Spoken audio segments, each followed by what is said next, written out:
are they only bad if you act on them? Like if you imagine like killing someone, like if your intrusive thought is like, "Oh, I'm gonna go kill someone." Is it bad only if you kill someone, or is it also bad that you have that thought?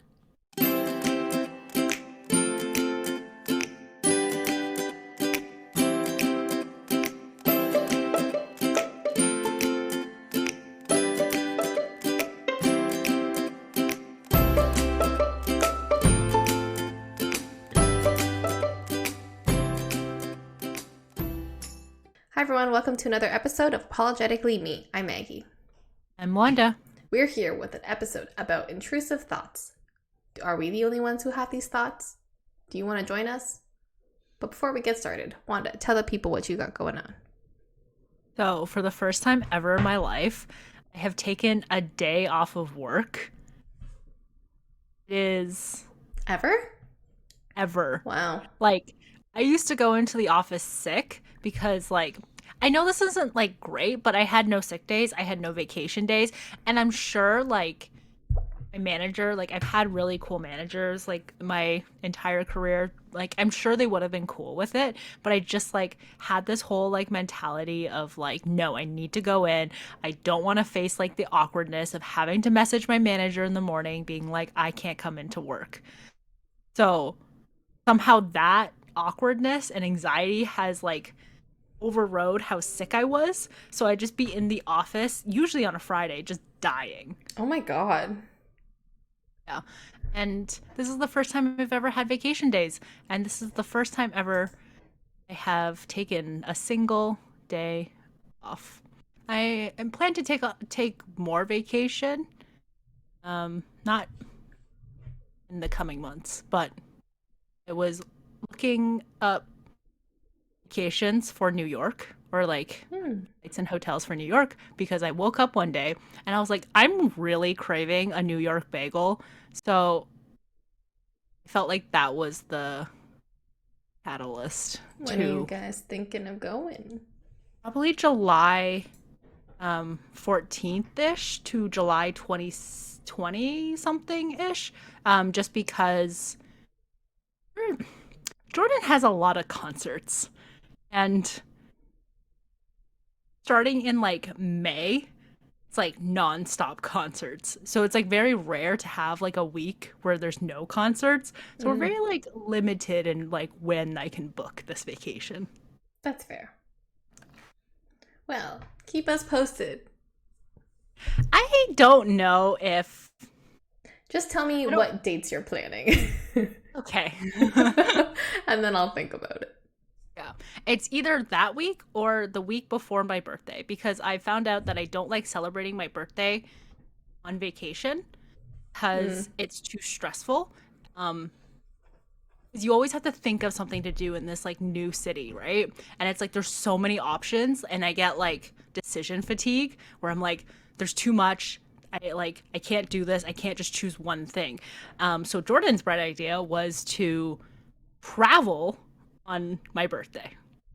Didn't you do that last year? You were in New York on your birthday. That you get those I was in New York on kebabs. my birthday, but I wasn't traveling to New York or back from New York on my birthday. Oh, so you want to be in transit. No, he wants it that Oh. my birthday is the transit day. So it's literally the Wow. worst of both. Yeah. Wait, why would you want this? Oh, I guess less planning for him. Mhm. Do you want that? No. Okay, that's what I would have thought. Yeah. I'm like my whole thing is just like I don't want to like last year when I was in New York for my birthday, I was like I don't know what to do. Like I care about my birthday a lot and I like celebrating my birthday, but so many options in like a brand new city, I couldn't figure out what to do. Yeah. Mm-hmm. So that's That's why I fair. don't really want to do that again. So I'd rather just be somewhere where we're comfortable, where I can just like chill and boss them around the whole day. Yeah, I like that. Yeah. So go take your vacation days, people. Mm-hmm. It's exciting. Um, Hopefully we'll be able to join you because we like traveling with you. Yeah, I'm like not gonna hold my hopes out for this. Please don't. Yeah, Okay. I don't have a lot of vacation days. Um, I guess, okay, so what's your update this week? My update is we booked our vacation for Japan and Korea. Um, we finally booked it for end of September. Go on vacation. I'm so excited. Um, yeah, it's finally happened. It took me a while to finally bite the bullet because one, like manager approvals, and two, like I couldn't figure out like exactly who was coming and like the I don't know, I guess the whole itinerary thing. But I realized that you know what, I'm just gonna book it. Whoever can come can come. And if they can't, no problem. If you want to do something else, no problem. I'm just gonna do what I want. And that's the easiest way to plan things. Be a little bit self-centered. Not Did self-centered, you, but put yourself first. yeah, like the opposite of the people pleasing aspect Mm-hmm. of you. I'm Yeah. glad. I'm glad you finally did that. I'm glad. I'm hoping your birthday celebrations Better start. next year. Yeah, as a result. Yeah. Like, did you finally get approval from your Yeah. manager? She was like, ooh, it's a little bit close to our conference, but that's okay. We can plan around that. And I was like, okay, well, I wasn't gonna be there anyway, so. I I think just working in tech, the culture is just very different on vacation. If like Mm, I feel like if the same situation happened like at a tech company, they'd be like, "Yeah, okay, whatever." Like they would have just like there you don't ask for permission. You kind of just tell people like, "Hey, I'm taking these days off," mm-hmm. and they don't really get a say in whether you do that or not. Yeah, So, I think so too. Um, but also, I don't know. I guess this is like my still my first year, so I don't know like what the vibe was. But yeah, maybe they just think I'm really important to hold on to. Aww. no one is ever that important. No offense. Well, like my previous role, you had to like coordinate your schedule or like your vacations with your backup so that there was always like a skeleton staff, which I Yeah. which I feel like sucks, but it's like it's it makes sense. I think that's just like a government thing. I do know, like, if you want to be considerate, like, you don't want to, like, if you see everyone on your team already booking the same week off, like, want to be a little bit considerate maybe and not book that exact same week off, but Hmm. also, Yeah, fair. people wouldn't say no, Hmm. I guess, in tech if you did. Yeah, that's fair. Yeah.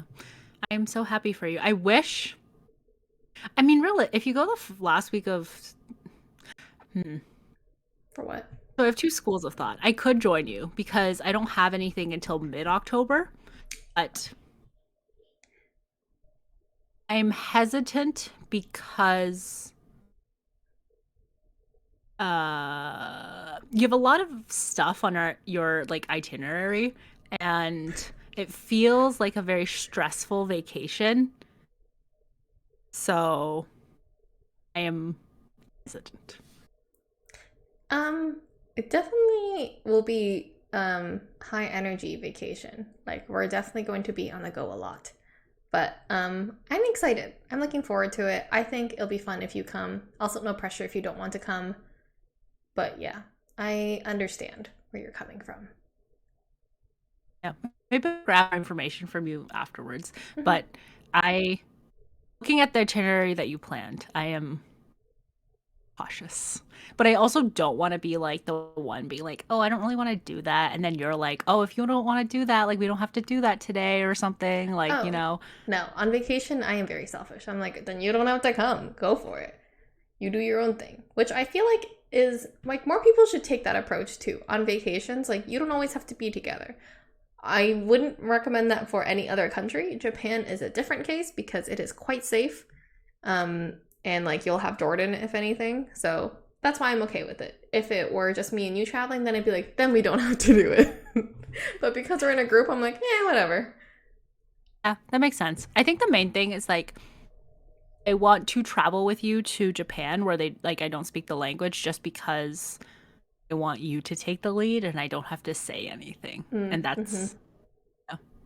Well, I feel like we will all be in the same situation together. Misery loves company. So who's your beef or crush of the week? My crush of the week.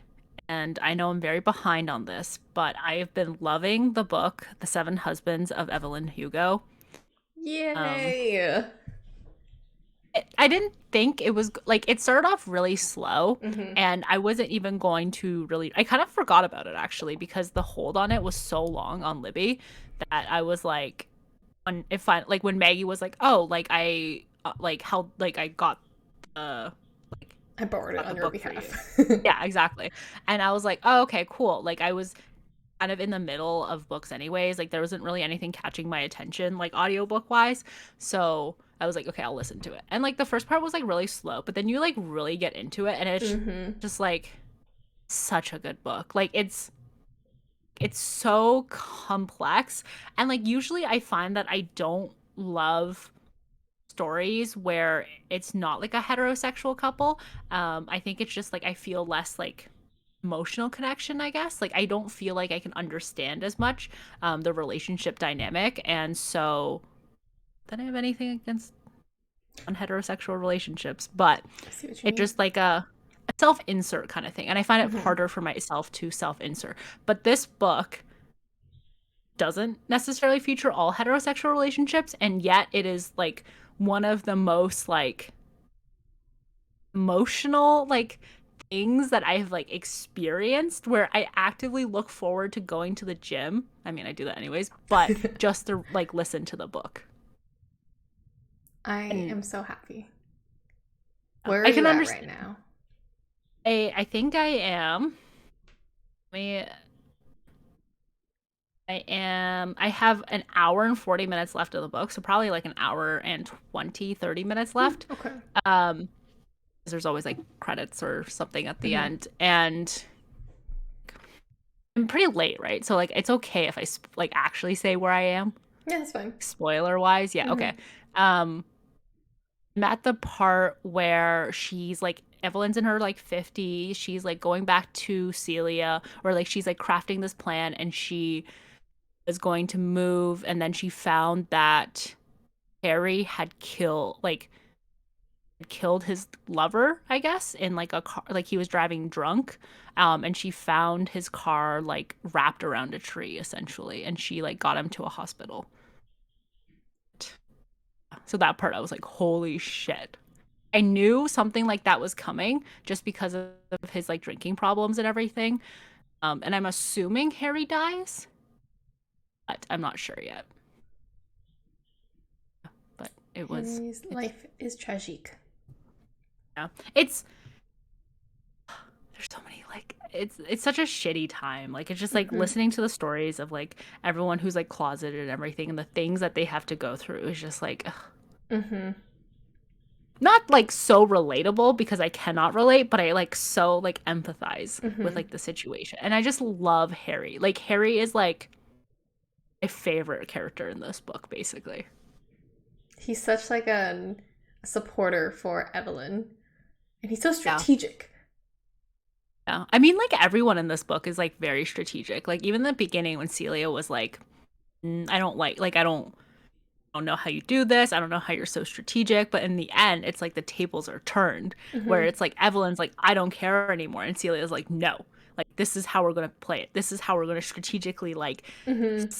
like 5 moves ahead chess, like, and how to like make the situation work out for us for the better. But yeah, it's just, I don't know how to describe it other than it's a really good book. It's complex. It's Mm-hmm. I think there were rumors that they're going to make it into a Netflix series, um, and that they, I think something, I was reading something, and people were kind of like upset about it, and they were like, I don't want people to like focus too much time on the husbands because they're not the focal point of like the book. Like the focal point is Evelyn and Celia. Um, but they're worried that it's going to get lost in translation.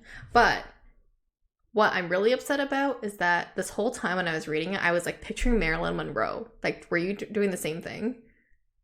oh, Oh, okay. I just like kept picturing Marilyn Monroe, so I genuinely walked away thinking like this is Marilyn Monroe's life, right? And then when Blonde came out, and I was like, Anna de Armas would have been a perfect Evelyn Hugo because Evelyn Hugo is like I think Cuban, Mm. like half Cuban or something like that. And Anna de Armas would have been perfect. But no, she had to actually be like a messed up version of Marilyn Monroe and blonde. So I feel like lost opportunity. No. I feel there are parts where, because like a lot of like you kept on telling me like, oh, it's like it feels like it's loosely based around like Marilyn Monroe's life, and like there were parts where I felt like I like imagined her, but like because I don't know if you listen to the audiobook, but the person who voices Evelyn just doesn't give like a Marilyn Monroe like vibe. Hmm. So it like feels like it crafted like a different character in my head, like Hmm. outside of Marilyn Monroe. So that's why I don't necessarily picture it. I can like I see the relation. Hmm. That's fair.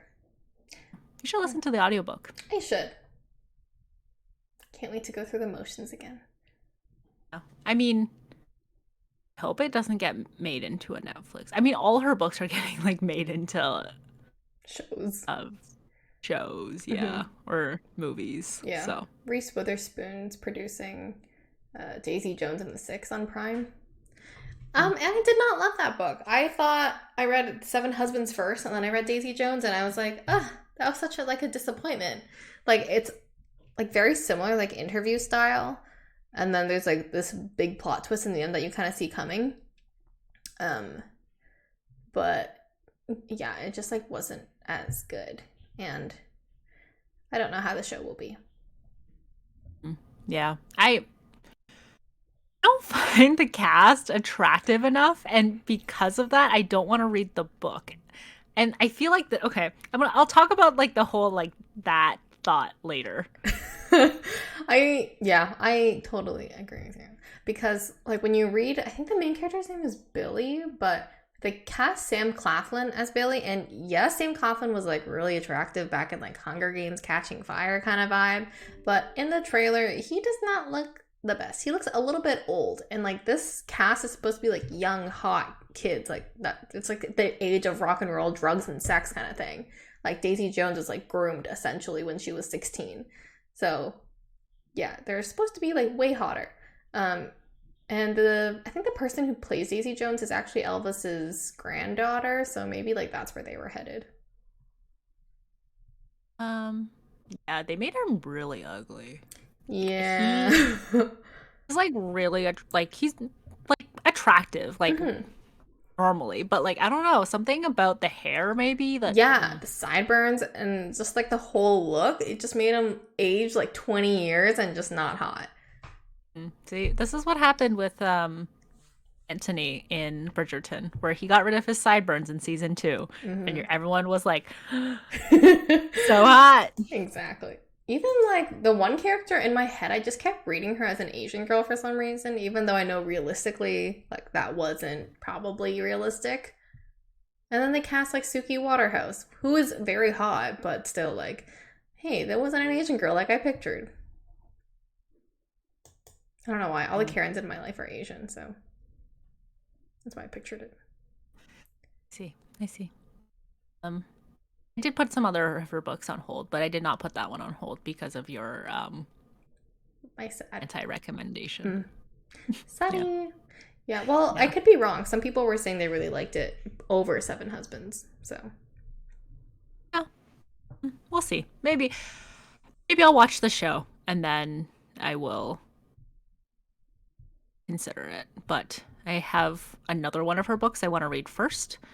It's called True Loves because there's a movie coming out, and I want to find out how it ends in the book first. Yeah, that author is probably like rolling in the money because you're right. That's the third thing that's being in, second thing that's being made into a show or movie. On top of the book sales, so yeah, good for Hmm. her. Hmm. Let's hope she's not transphobic too. Never trust an author. Never idolize a person, which will Yeah, make this hard for my crush because right now I'm crushing on Pedro Pascal. who is that? He's in The Last of Us, the main guy.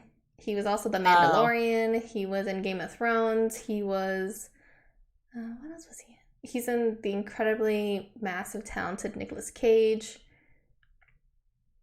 A movie? It's a movie on Crave. It's on my Okay. to watch list.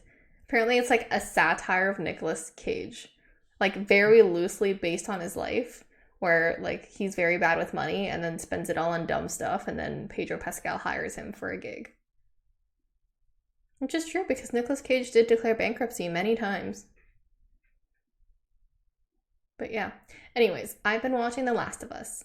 I have loved it so, so much. It is not as gory as you would think. The first two episodes were definitely very like, I'm not gonna say zombie because I heard on set they're not allowed to say zombie because they're trying to make it like different than all the other zombie-esque shows. Right.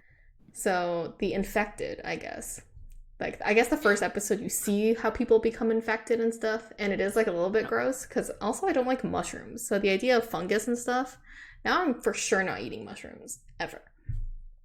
Um, but yeah. So besides from the first two episodes, it becomes so beautiful. You're gonna cry on episode 3 because you're gonna see Ron Swanson come in and play this beautiful gay man who gets his heart changed from the man from the White Lotus. It's such a beautiful episode, and then all the other episodes continue to also be sad and hurt me. But you know what? It's the most sad, tragic show, and I can't wait to get into more details because I don't want to spoil it, and I really want you to watch it. I mean, I feel like you shouldn't spoil it anyways because it is a podcast and there are probably people who still Catch haven't up. watched I'm it. already. I was behind. I'm like a week behind. Yeah, but like the whole show isn't out yet. So like some people do wait for the show to come out fully before they watch it. Well, they probably would have spoiled it for themselves anyways if they were on social media. Yeah. I actually have like I know about the like Offerman see like the whole like him as a gay character and everything. Like that's probably the only spoiler I've had. That's all you Um need to know. okay, well, uh Jordan has not made any attempts to try to watch The Oh Last my of Us. god, he betrayed Um me. I don't know why he like lied straight up, being like, "Oh, I tried to put it on one time and Wanda said no." He has never once even clicked on Crave, That's so I so don't funny. really know. I think the only mention of it was me saying, "Oh, there's only 3 episodes out," and him being like, "Cool." How could you, Jordan? And plus, it's like not very time sensitive because it's not out yet fully, Yeah, and it's not like I'm losing Crave access by the end of this month. yeah. So It's just a hot topic right now. Um, and Pedro Pascal was also featured on SNL, and I feel like every skit was such a banger. Like they did a Mario Kart remake of a parody of The Last of Us. They did Pedro Pascal playing a Latin mother when her son brings home a white woman, and then they speak like Spanglish, where like you can tell it's Spanish, but then they sprinkle in words like white woman, vegan sandwiches, baroque architecture, something like that. Um, what else did he do? Oh, so on TikTok, people have been making like a lot of thirsty like fan edits of him. And they also did like a skit on that too. There were where he's like a teacher and he's like, "Please stop making like fan edits of me. No more cameras in class." And then like someone takes over the monitor and they make like a thirst film thing of him as he's talking. He's like, "What? How did you do this so quickly?" Anyways, it's funnier when you watch it. He's great. He seems like such a funny, great guy. Um, his co-star Bella Ramsey is I think they have like the same age gap between Leonardo DiCaprio and like his new girlfriend who's 19. So people have been talking about that. And I really like seeing the relationship between Pedro and Bella because Bella's like, yeah, I'm like non-binary, I'm trans. Like I have a lot of conversations with Pedro about this because his sister is trans, and they talk about it too. So he's very supportive of me and very like make sure that like I feel very like welcome and included on set. So I really appreciate that. They're great. But I also have a follow-up beef, which is Netflix, because we forgot to talk about it. That we hate Netflix. Cancel your account by the 21st. I'm so mad that now I'm only getting attached to some Netflix shows right now. I was thinking about renewing Netflix or getting an account for myself, but then I was like, no, I'm going to hit them where it hurts. So, PSA to everyone, cancel your Netflix account. yeah, I canceled my account, even though It's so sad. I've had Netflix since 2014 or 2015. Like I saw it at the Wow. top of my account and I was like, holy shit, I've had Netflix for so long. And yet, here we go. Hmm. It's a little bit interesting that we're going to get to see maybe the downfall of Netflix if they continue this. Like this is when OnlyFans was like, we're going away from adult content. The only thing they're known for. Yeah. And it was like they reversed their decision in 12 hours. Netflix has yet to reverse their decisions, which makes me Hmm. think that they're not going to. And like it's going to be pretty hard to get back all the customers they've lost already anyways. So, Yeah, like there's a lot of streaming services out there. Why yeah. do they think they're better? Yeah. I don't Sometimes it's like, oh, like there's executives and like they get paid the big bucks because like they're visionaries and they're so like intelligent and then so ahead of the market. And then they come out with decisions like this and you're like, they're just like us. They're dum dums too. Except Yeah. we are people pleasers. They are not. Yeah. And it's like, I understand when it's like, oh, you want to get like ahead of the market and you want to like, but it's like there's so many streaming services out there. The market is so saturated. Exactly. Anyways, moving on to our topic intrusive thoughts. Sometimes we have thoughts that we're like, do other people have these thoughts? Wanda, what's an example you have? So, like, I guess earlier when I was talking about like fact that Daisy Jones and the Six, the cast I don't find particularly attractive. So when there's a cast where I don't find anyone really to be that attractive, like they just look relatively average, it makes me really not want to watch the movie or like the TV show, which like is absolutely horrible because that's why they keep casting good looking people. Um Hollywood and people who are less good looking just don't have a chance. But like am I alone in this? If it helps, I think it's a big Asian thing. Like in Korea, anyways, if you're like a really attractive person, they're like, "Whoa, you should be an actor," just because you're attractive. So I don't think you're wrong. I think that's just how you were brainwashed as a child, Mhm. and it kind of. But like you can't help it because it's reinforced also in like Western media. Like you only see like very attractive people in films, TV shows, whatever it is. It's very rare to see an average Joe make it. Yeah. And like even when it's like an average Joe, like they're still like pretty attractive too. Yeah. Yeah. The Daisy Jones thing I wanted to watch, but one, I didn't love the book. Two, yeah, the cast just doesn't look like they're missing something. Like it didn't seem to flow. Like maybe I'll still watch it, but like, yeah, not an attractive cast. But if it helps, this is how I felt about Downton Abbey, where I didn't think a single person was very attractive, and it took me so long to get into, and now I'm like, what a great show. I know you like Thomas. Yeah. But also like I found what's his name? The driver. I can't Oh, remember his name Bran. now. Yeah. I think Brand's cute too. He Tom. looks like a Nile Horan. Yeah, he looks like a more attractive Niall Horan. Yeah. I think it's definitely like harder to get in for me personally. And I guess it's like, I guess for you as well.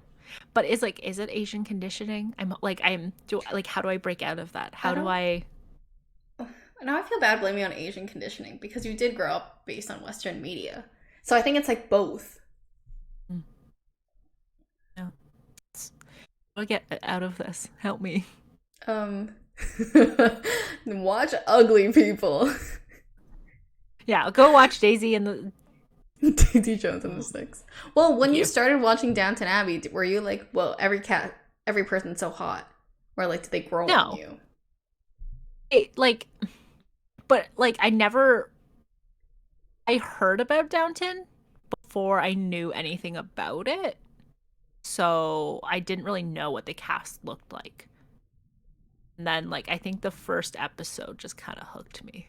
Mm. Okay, so the point is mystery. Intrigue. Yeah, I So it's think like I you. can look past it. Yeah, but I also think you have like a negative bias about it because of me, from me saying, I didn't like the book. Yeah, I think so too.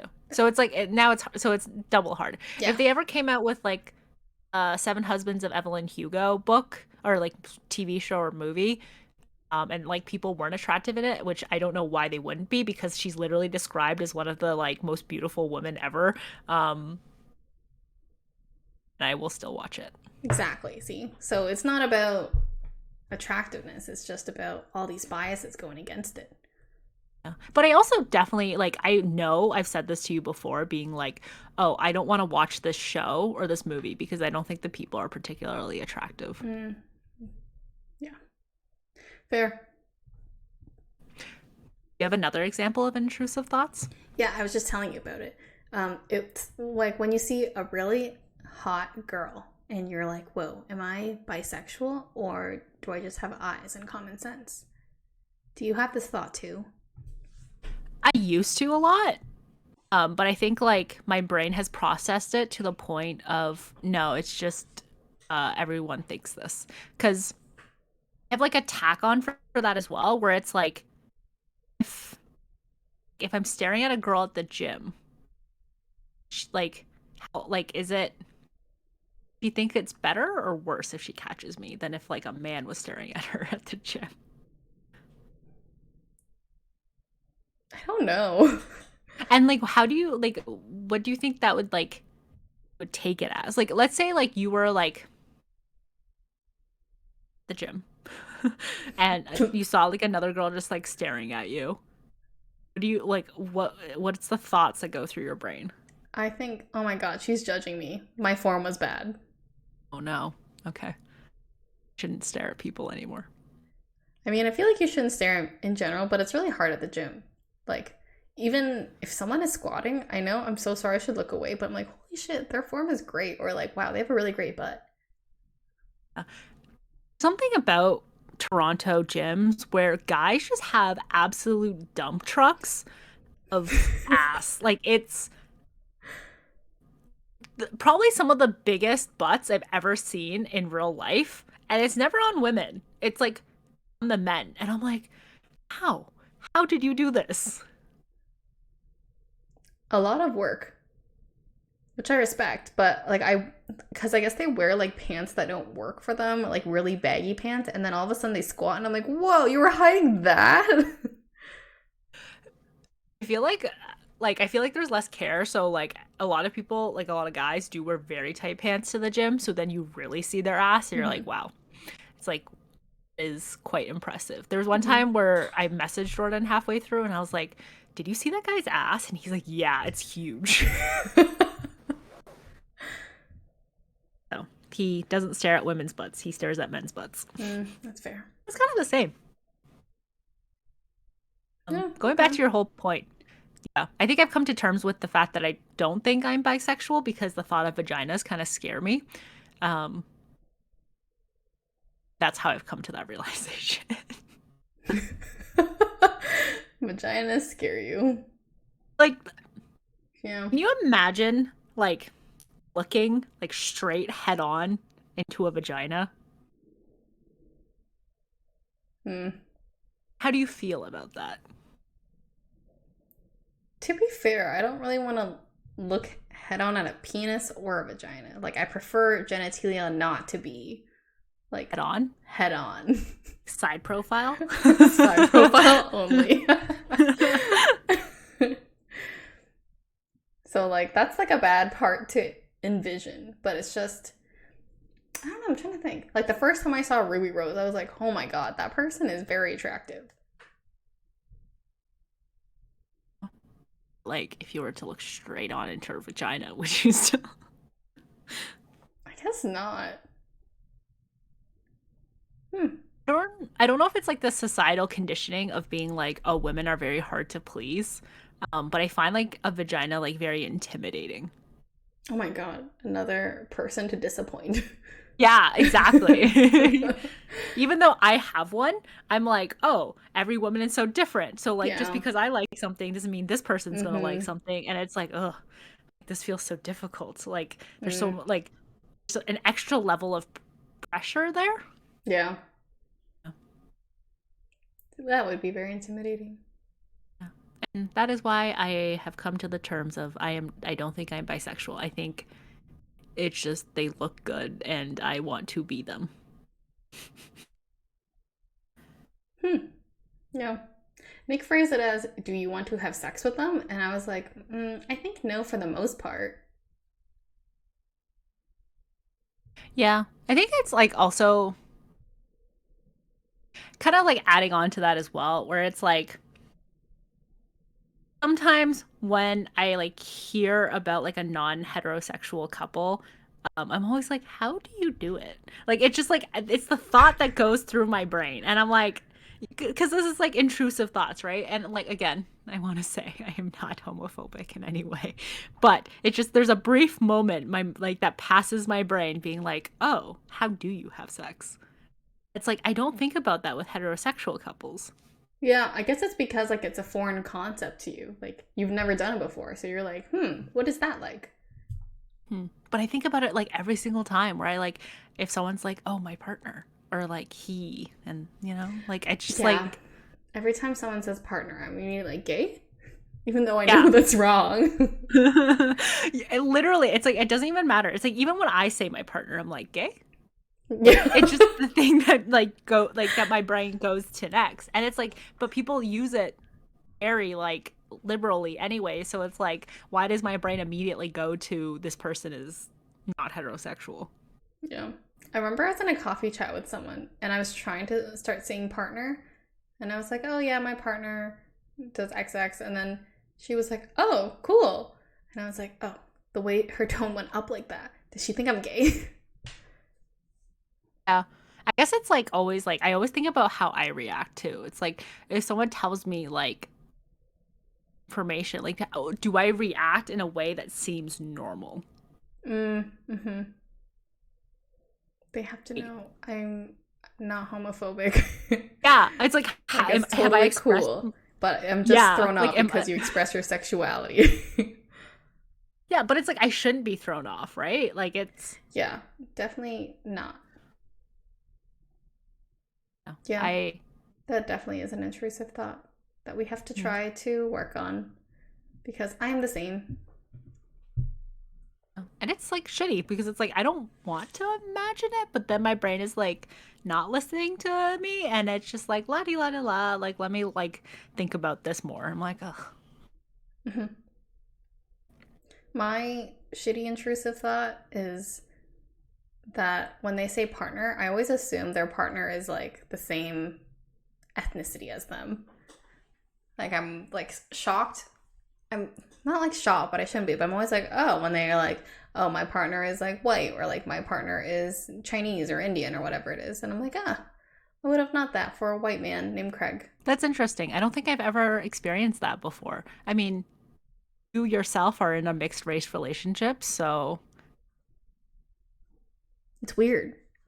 yeah, Mm-hmm. it's weird. I've never like that is actually one thought I've never had. I've never thought about the ethnicity of like someone's partner. Hmm. It's because I think I do this thing where I like try to categorize people too much. Where I'm like, you talk about Asian things a lot. Your partner must be Asian too. And then they're like, no, my partner's white, and I'm like, whoa, surprised. Yeah. That's interesting. Maybe it's like your preconceived notions of people where Mm-hmm. it's just like you're formulating. I think it's a way of stereotyping, I think. Oh god, I'm the worst of them. I How do I stop it? think it's the same way as stopping the other thing of thinking about someone's partner and then immediately thinking that they're gay. Hmm. So look more at hetero at look more at other types of partners. Look more at mixed couples. Look more at gay couples. I don't know if it's like conditioning that's going to help you. Well, Just that's because you not see it more. good.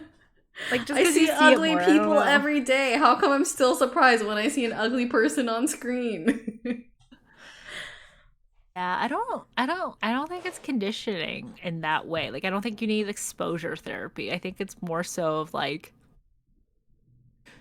removing the preconceived notion of what you associate with the word partner and also with what you associate someone to be I don't think it's possible. Actually, I don't think it's possible because we're all predisposed to be judgmental of people like right off the bat. Like even on like a first impression, you see someone and you make like an assumption about them. So it's like you're doing the same thing essentially, but just about their partner. Yeah. As long as I think my second thought, I guess, is like, oh, cool, and I don't have any other like negative thoughts about it, then I think there's no problem. Yeah, I think it's like as long as you don't follow it up with, "Oh, I thought your partner was white." I think it's okay. Yeah, that's yeah, kind of it. I like other thoughts, like kind of like within the same realm, is the whole like if I know someone is trans, I my brain seems to work overtime to like not misgender them or like use their dead name. But like the first thought that I have for some reason is always like their dead name. So then I have to like think about it even harder. But if I don't know if someone who's trans, I'm like I don't ever like assume someone is. So like I can like easily just use like proper pronouns and everything. The right pronouns. And it's just like I. It's just like my brain is like because I have like ignorance is bliss, I guess, in that like in that situation. Mm. Yeah, it definitely is. I'm not gonna say tricky with pronouns, but I guess because we grew up always saying he, she, like, yeah, and we didn't grow up with like a very diverse crowd. I don't blame that on you. You're still learning.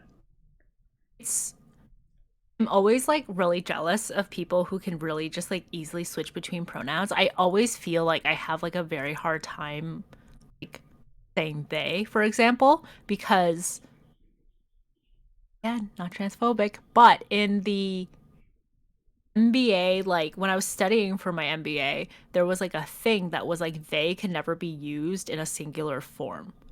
So like they is always used in the plural form, like the English language grammar wise type of thing. So like I remember reading that and I was like, oh, this isn't really great for like people who identify like they pronouns, like they them pronouns and stuff.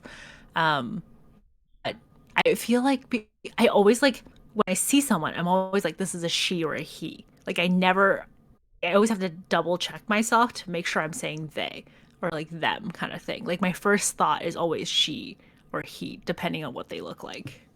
Hmm, that's interesting. I think when I don't know their pronoun, I always use they. I wish I did that. I feel like that'd be a lot more politically correct, but But I also don't. Maybe people don't like it when they're used as they. You never know. But I think as long as someone corrects you and you correct yourself, you're good. yeah. But I'm always like that moment. If someone ever did that to me, I'm gonna be like, oh my God, I am so embarrassed. I am so Oh sorry. my Like it god. just Yeah. yeah. And I feel like it just makes such a big deal about it. And they're like, no, chill, like it's fine. It's whatever. Like and I'm gonna make them more uncomfortable by the fact of how much of a big deal I make it. And it's just gonna be like ugh. I feel that when I mispronounce people's names and someone like corrected me after like 6 months or something of me knowing them and I said their name wrong and they're like, actually, it's pronounced this. And I'm like, oh my God, I am so sorry. And then I've just felt like so awkward the entire time and I just didn't say their name, which I feel like I should have not done that, but I just like was dwelling in my own awkwardness and embarrassment. So I didn't make any action to change myself. I have two comments about this. There was one time where I met someone for the first time and I had a lot of trouble saying their name. So you know that thing when they try to pronounce their name and you pronounce it and they're like, no, it's this. And it's like that went on for a whole 2 minutes. And I Oh was like, oh my no. God, I'm just gonna just like incinerate me right here because I am this is worse than death. You know what? I've been there too. We went to like a networking session and he had a very complicated name. He said it at least 5 times, and I still could not say it. And then, like, the person leading the session called on me, and they're like, "So, Maggie, what was your partner's name?" And I was like, "Oh, shit." And in front of everyone, I was like, "I'm so sorry. I forgot your name again." That just triggered a memory.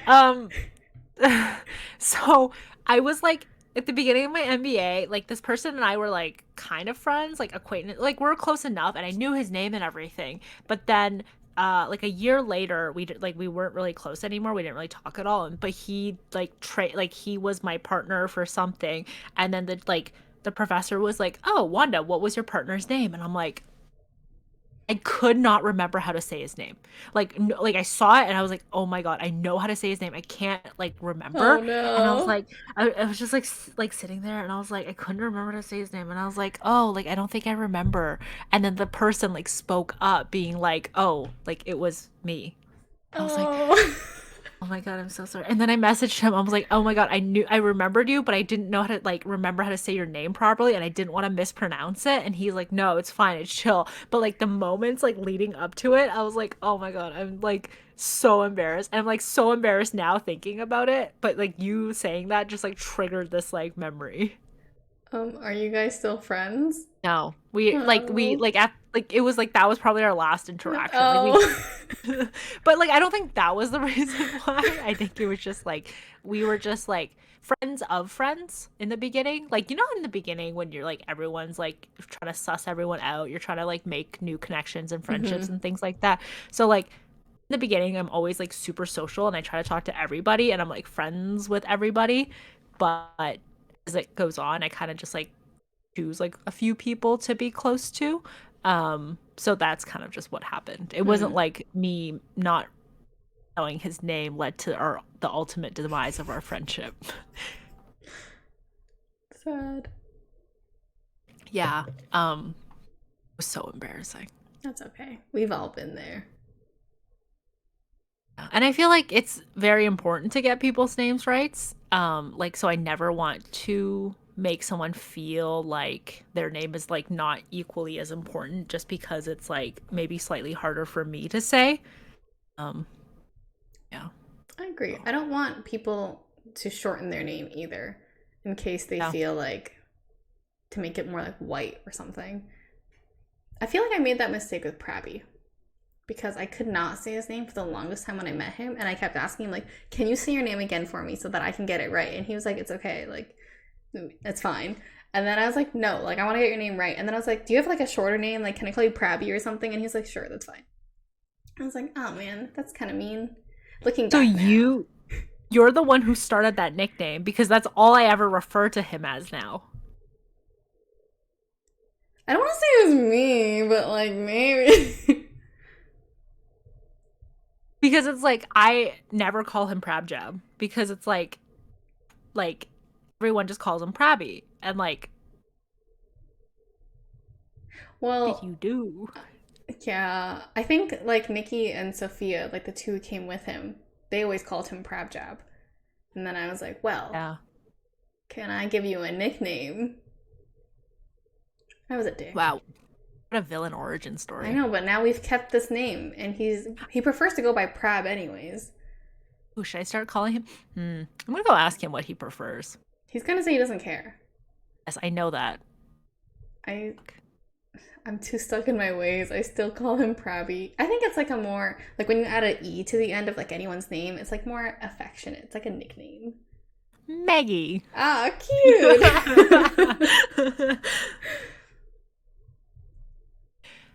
um wow. That is deep, but I didn't know that.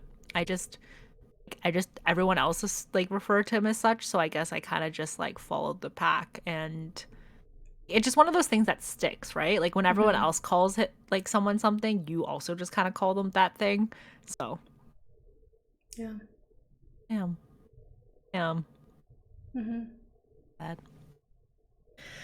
Well, I mean, I hope he takes it as like an affectionate thing where he's like, "Oh, like she has like a nickname for me. We're friends." I think so. I hope so. Yeah. If not, Prabby, please correct me. I know you sometimes watch these. Yeah, it's funny because it's fine. He gets you back all the time. You guys fight a lot anyways, so it's fine. Yeah, we're Yeah. good. Yeah. I feel like it's like the both of you being a dick to each other has kind of evened out. Yeah, exactly. Wow. Do you have any other intrusive thoughts that you wanted to share? Um, hmm. I definitely have intrusive thoughts every time I interact with someone I don't really know. Where I'm like, oh God, am I actually like, I sweat like way more than normal when I'm interacting with new people because I'm like, oh no, you're gonna think I'm weird. I'm trying to see myself through your eyes and I think I'm a weirdo right now. I feel like there's definitely more intrusive thoughts I have though. Hmm. Hmm. Whenever you're holding like a knife or something, like do you Oh ever think yeah. like about like, whoa, what happens if I just stab myself right now? Yeah. Apparently that's like this I know is a thing that everyone has. Apparently it's actually like good that you have this. And you also don't stab yourself afterwards. It's just your brain letting you know that It's danger. yeah, like that something is dangerous. Hmm. I feel that way even when I'm like on a balcony or somewhere high up. I'm like, whoa, what happens if I just fall? And it just like creeps me out. Yeah. It's your brain letting you know that like it's registering the danger, I guess, and you kind of like knowing this is really good, which is like what the fuck? Like what the Yay. fuck brain? Yeah. I guess I that's have this all the good. time. It's I hate it. I hate it so much. I remember having it as a kid and I'm like, am I suicidal? Mm. Hmm, It was hmm. a wild time. Do you also ever think about like what would happen if you died? Like how people would react? I think about it once in a while. Not like I often, but like sometimes it creeps into my head and then I get really sad. I thought about it a lot when I was a kid, like when I was a teenager.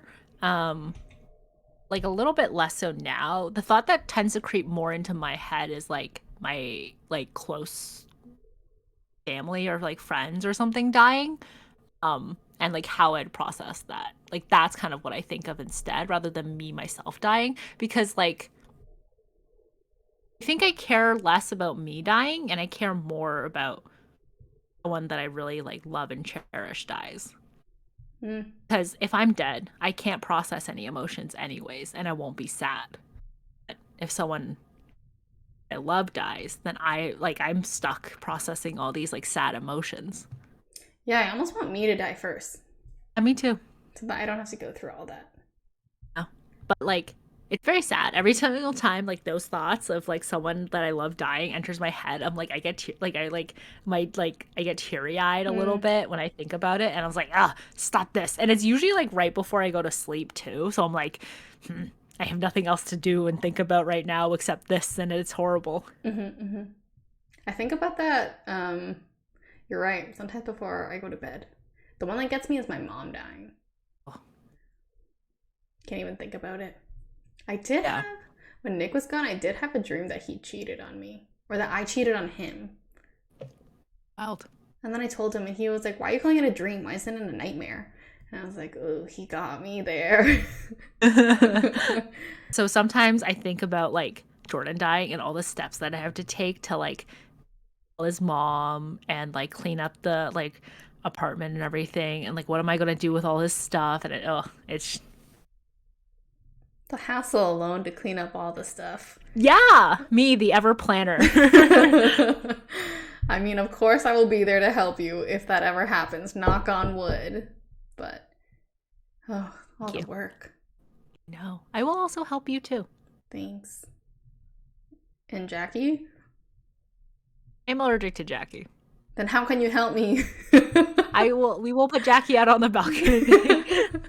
I mean, like realistically, you're probably gonna drop Jackie off at his mom's, no? Are you gonna keep Jackie? I feel like I'd keep him. What'd your mom feel about that? I feel like it'd be okay. Oh, if I moved back home and took Jackie. Yeah. Ooh, that'd be tough because the cat hates Jackie. Yeah. Oh, We'll cross that Mhm. bridge when we ever get there. No, let's dig deep into this. Yeah. So it's kind of like moving on. I think of like if I ever have like other intrusive thoughts. I think sometimes it's just like I want to stick my finger in places. Do you like if something looks like really enticing, are you not just like You want just to want to touch poke it? it. Yeah. Um, I want to say no. It It's depends. like when you're a kid, right? And it's just like you see something and you're like, "Ooh, what if I just touch that?" Mm-hmm. Yeah. Now I think as an adult, I have more willpower. Do you though? No, I don't. Every time I see a pimple, I'm like, I gotta pick at it. It's like Jordan to a T. That he's like every time he sees a pimple, he's like, "I'm gonna pop it. I'm gonna pop it. Do you want to pop my pimple for me?" I'm like, "No, don't pop your pimple. It's bad for you." And he's like, "I'm gonna pop it." Oh, I think he still has the willpower of a child. Me too, me too. Final thoughts? Not at this time. Okay. Well, no intrusive thoughts at this time. Alrighty. I hope us sharing our intrusive. Why is that word so hard I to know, say? right? I hope us sharing our intrusive thoughts makes you feel better about having your intrusive thoughts. If yours are really dangerous, then don't share them with us. Keep it to yourself. Share them with like a professional. I mean, like it's one of those things where it's like, are they only bad if you act on them? Like if you imagine like killing someone, like if your intrusive thought is like, oh, I'm gonna go kill someone, is it bad only if you kill someone, or is it also bad that you have that thought? I guess depends how in depth your thought is. Like how you're gonna kill them, what you're gonna do with it. Do you enjoy that thought? That depends. That's all questions to bring up to your therapist, not us. We will just be scared. I'm sorry. Yeah, because there's an interesting conversation there that I'm not going to bring up at the end of the podcast, but it's the whole like, are you a pedophile if you have sexual thoughts towards children, or is it are you only a pedophile if you act on those thoughts? But we'll leave that little brain teaser for you. Anyways, thank you for watching another episode. Go like us and follow us on social media, TikTok, Twitter, and Instagram. And go like us and listen to us wherever you get your podcasts and on YouTube. And join us again next Thursday for another episode of Apologetically Me. Bye. Bye.